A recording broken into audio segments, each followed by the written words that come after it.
Hello everybody, good morning. It's 8:50 a.m. And I was about to make a cup of tea and I just got a delivery notification that my new needles would arrive today, so I thought it would be a good opportunity to give you a bit of an update on my last week. So I was in Athens with my boyfriend. We were sitting on the beach and resting on vacation last week, and that was really lovely. It was really nice and warm. And on the way back from Athens, my knitting needles were confiscated by TSA, or whatever like the Greek equivalent is, which actually has never happened to me before. And it was quite devastating at the time. I definitely cried in the airport. But you know, those are replaceable things, even though it's a sad thing to happen. But it made me think, like, has that happened to any of you guys before? Like, I just wonder, how has that never happened to me? I feel like I've traveled in the US and Europe and never had an issue with it. But maybe Athens is different. Let me know if you have experienced that or what you do to mitigate the experience of that.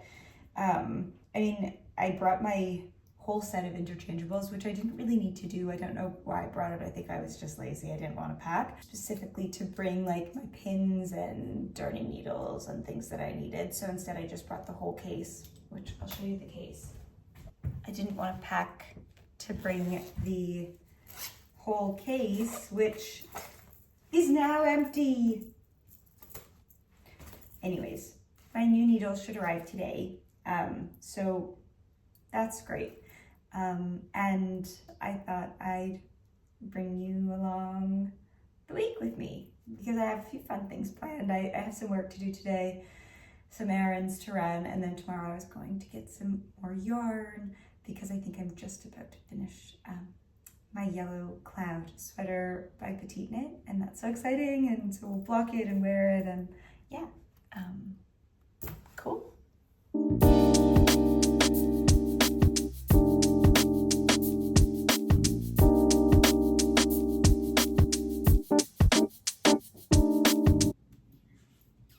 Good morning. It's Wednesday. I think I left you off on Tuesday. Last night I finished my cloud sweater. This is what it looks like. I suspect that it'll shrink lengthwise. That's what the pattern said, that it maybe will shrink about like half an inch or something, which I'm actually okay with. I knitted a little bit longer to make up for that. But now that I'm thinking about it, so I knit the arms short intentionally. But if I lose length on the arms, it might be a little bit short, but I'm gonna try to avoid that if possible when blocking, and sort of stretch out the arms, leave the body as is, with the idea that it might shorten a teeny weeny bit. And yeah, I thought worth showing you what it looks like before blocking. We'll block it together and then we can take a peek at what it looks like after blocking. Because everything seems to hang a little bit better, you know, like I think this will sit a little bit flatter. Excuse my pajama shorts. And yeah, I used the, I think it's called like Sally's Surprisingly Stretchy Bind Off, or it has a funny name like that, for all of the bind off parts. And it has just a little bit more stretch than typical knitted bind off, which is actually important to me because I hate the feeling of, you know, when it's just like tight and you try to put it on and it like doesn't stretch, doesn't give it all. It feels really like restrictive and it gives me like a sensory overload. So I'm really happy I was able to find a great bind off technique that didn't leave me with sort of tight cuffs and a bottom and a tight neck, because I'm so used to that tubular bind off, and I love the tubular bind off, but with something like this, you don't do the tubular bind off because you want that roll that comes from doing 4 rows of ribbing and then 4 rows of stockinette stitch, and then you get that intentional roll that stops here. And I think that's a really beautiful construction. And I love the roll neck. I might try to get it to stop rolling quite as much because I don't really want it to be like all the way down. Sort of want it to be a bit of a mock neck. But I think I can fix that when blocking, or I think I can like adjust for that. So yeah, this is my cloud sweater. So we're going to fill a bowl up with sort of room temperature water, like tepid water, and making sure that it's not too hot or too cold, but certainly on like the cold side. And then we're going to put the garment into the bowl for about half an hour. So come along. So I fill a bowl with tap cold water, put in literally a drop of Castile soap, and then I put my garment in the bowl and smush it around for a little bit before leaving it to sit for at least half an hour. After about an hour, I drain the Castile water out of the bowl, fill it up with clean water, give it a good rinse, drain again, and squeeze any excess water out before laying it out on a towel. Hey, so a few things to update you on. In the last few days, it's been sort of an eventful couple of days. I blocked not 1 but 2 sweaters. So I blocked the Cloud Blouse by Petite Knit. And this blouse I knit holding 2 strands of Isager Silk Mohair. I think in the color 02, but I will correct myself if I'm wrong. It's just off the top of my head. I knit it a little bit on the cropped side because I got quite tired knitting this one. It was knit on size 6 needles. It really just felt so tedious to knit, I must admit. I really like how it looks. I think it's a really nice weight of a sweater, but like it just took what felt like forever. So I don't know if I would knit it again, but I sort of wish it was longer now, so whatever.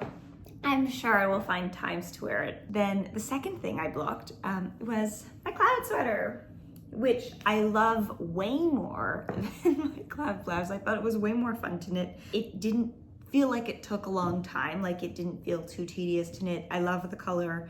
I love the weight of it. I actually am knitting another garment in Isager Soft, which used to be called Eco Soft, but I learned that they rebranded, and it's just soft. That is a cotton and alpaca blend, and it's a really nice like weight of material. Like it's nice to have a sweater that you're not feeling overheated inside, which sometimes with really like high quality wool, I can feel quite warm, and I'm always like taking off layers and putting back on layers. But maybe that's also because I just live in London and the temperature sort of fluctuates. And as I was saying, I loved knitting with the Isager Soft yarn so much that I went to the yarn store and picked up some more Isager Soft for my next project, which is a cardigan that I'm going to knit for my dad. And so this is the yarn that I picked up, Isager Soft, in the color 30. And that white core is the cotton part and the black part is the alpaca. At first I sort of was like, oh, I don't really want it to be salt and pepper, but the lovely women at Beautiful Knitters assured me that it gives a really nice stitch definition that I didn't necessarily need, or I didn't necessarily like have that issue with this sweater, because as you can see, the yellow is light enough that you don't see the white fleck. But in this case, if it's a black alpaca, you would see the white fleck, but turns out it's not an issue, and it's really fun to knit with, and I think it's going to make like the loveliest Christmas birthday gift. So that's what's on my needles right now. And what I'm thinking is that I will be knitting this cardigan while also sort of on the side, any kind of gift knits, like small gift knits, whether it's hats or mittens or, you know, the vibes for classic gift knits. But this will be a big gift knit for my dad. And I think he'll just love it. He wears a lot of black, and I think the composition of this yarn will be really nice. So I will give you more updates on the cardigan as it becomes worthy of more updates, but basically it's just been a fun, busy week of blocking and purchasing yarn and starting a new project. So I feel like that's the little bit of my week in review. Thank you so much for watching. Love that you're all here, and I'll see you in the next one. Thank you. Bye, guys.